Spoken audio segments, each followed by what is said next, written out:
Hello student, we will discuss about next paragraph on page number 48. The footsteps drew nearer. They came slowly and heavily this time. For a moment he thought they would pass also, but their momentary dulling. Momentary. Momentary means for a few period. Momentary means for brief periods of time. Dulling means not interesting. Was only the crossing of the strips of grass outside the door. The next minute there was a knock. It was not Tom then. In this paragraph, few persons were coming at Mrs. Addis' cottage. Peter Krause also heard it and he thought the person's mind leave the place they would pass the place, but it was just because of the momentary dulling. It was a brief period of time when they were crossing the strips of grass at that time. There was no sound of the footsteps. The next minute there was a knock. It was not Tom then. Next paragraph. Trembling with anxiety and curiosity, Peter Crouch put his eyes to one of the numerous cracks in the door and looked through into the kitchen. He saw Mrs. Addis go to the cottage door. But before she could open it, a man came in quickly and shut it behind him. In this paragraph, Peter Crouch was looking through the cracks of the door. What was happening there? And looked into the kitchen. Peter Crouch saw Mrs. Addis went to the cottage door, but when before she could the door, but it man came in quickly and shut the door behind him. It was happened very quickly. Next paragraph.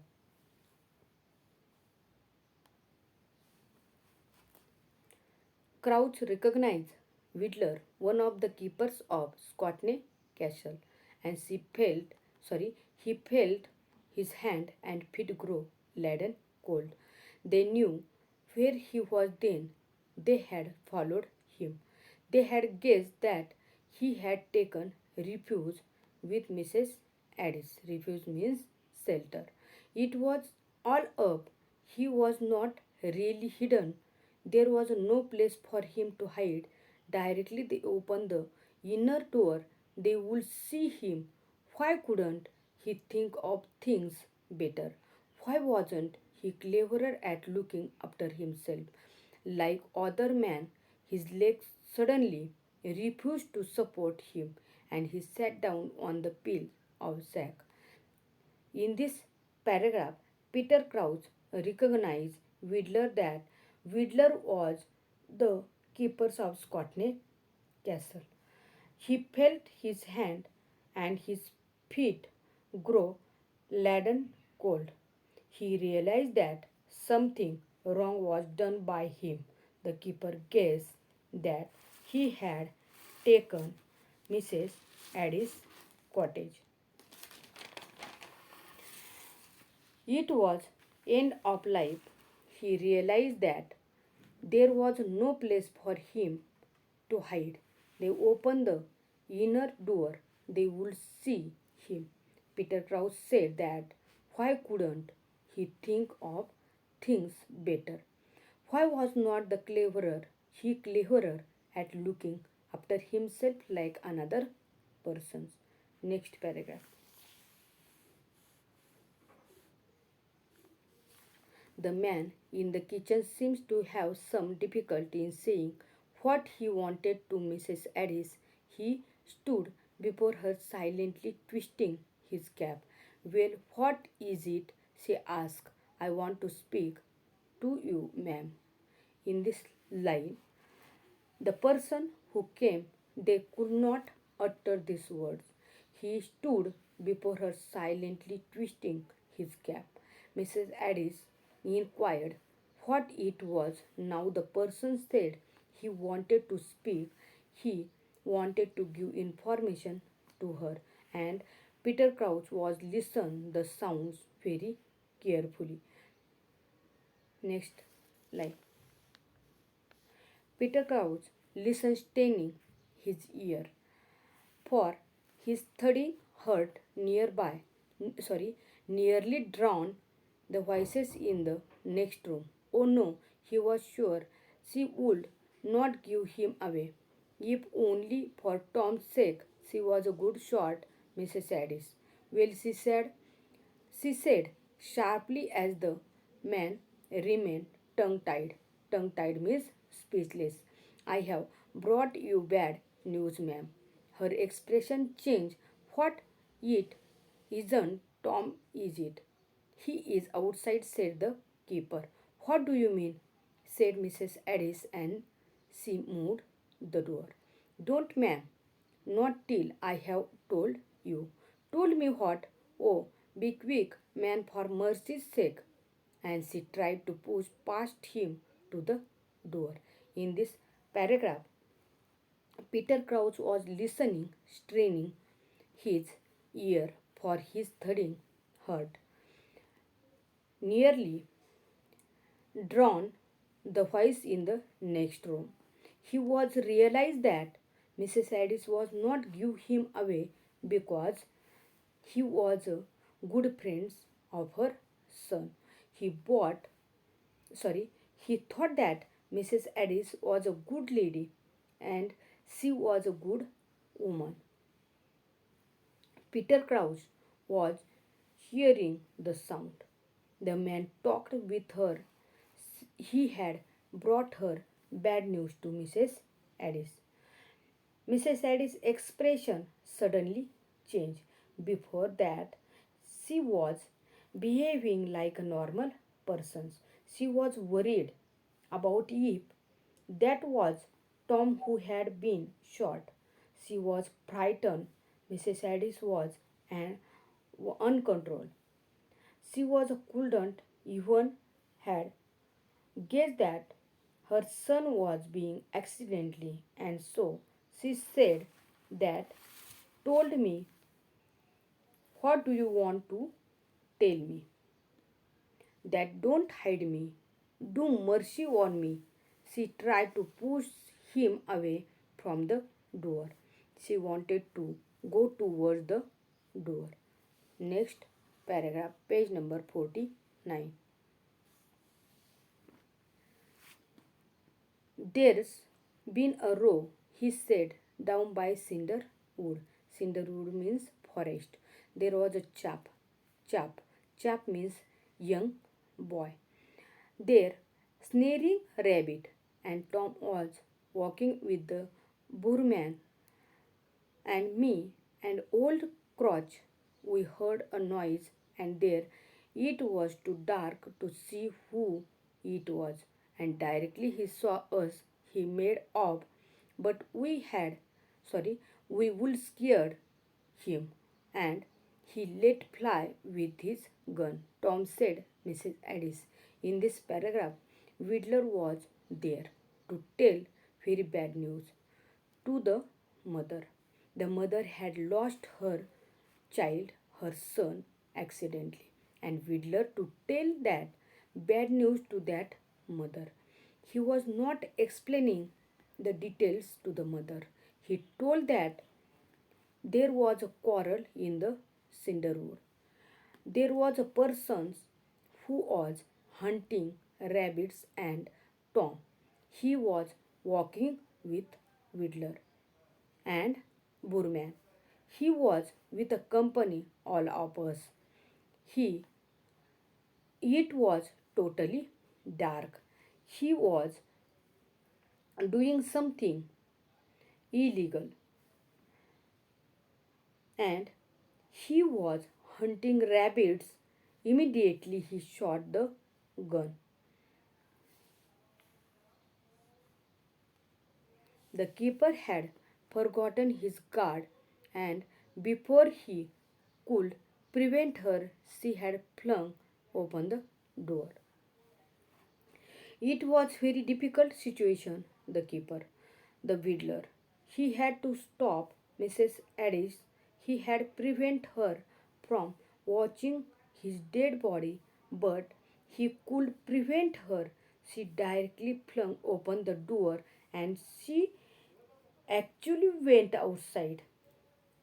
Next line. The men outside had evidently had waiting for the signal and they came in carrying something which they put down in the middle of the kitchen floor. The people who were with the whittler,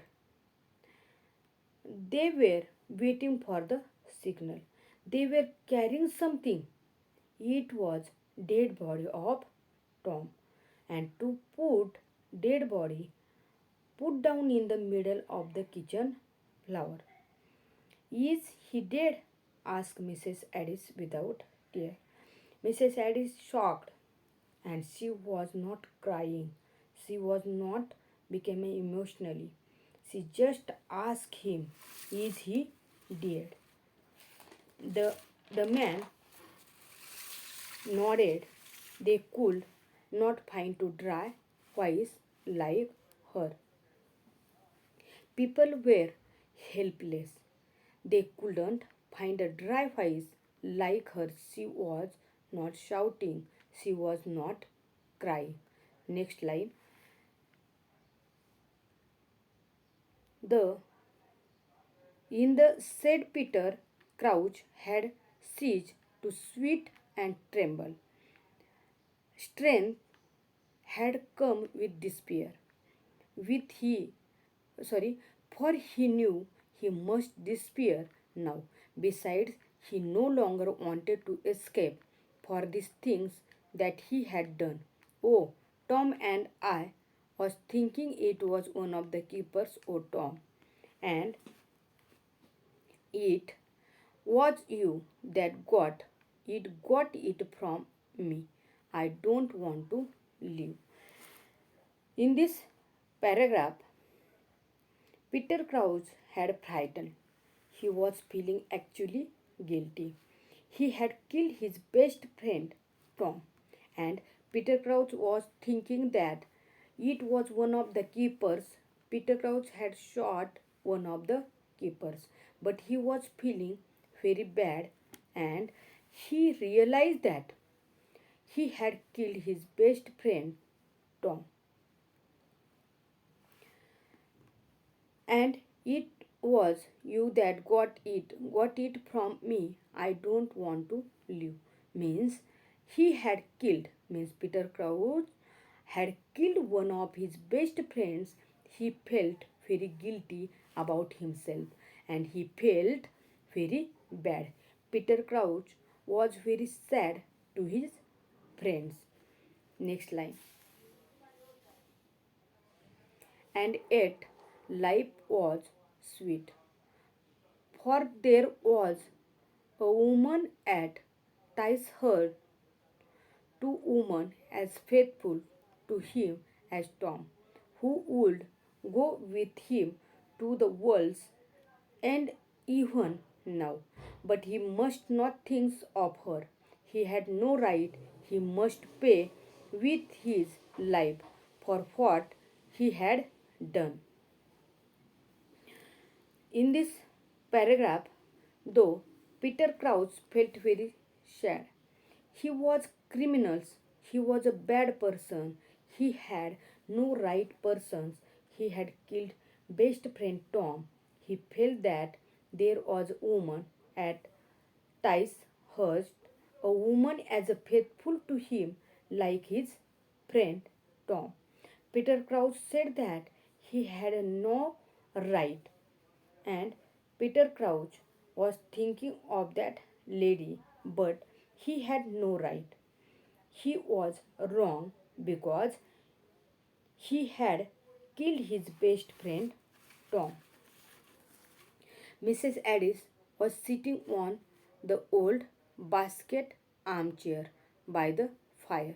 One of the men had helped her into it. Mrs. Addis realized that her son Tom was killed.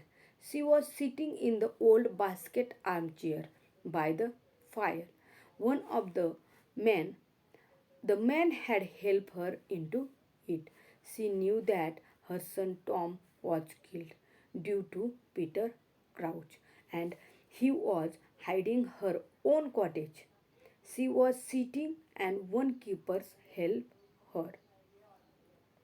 We will go round to Iron Latch cottage and ask Mrs. Gain to come down to you.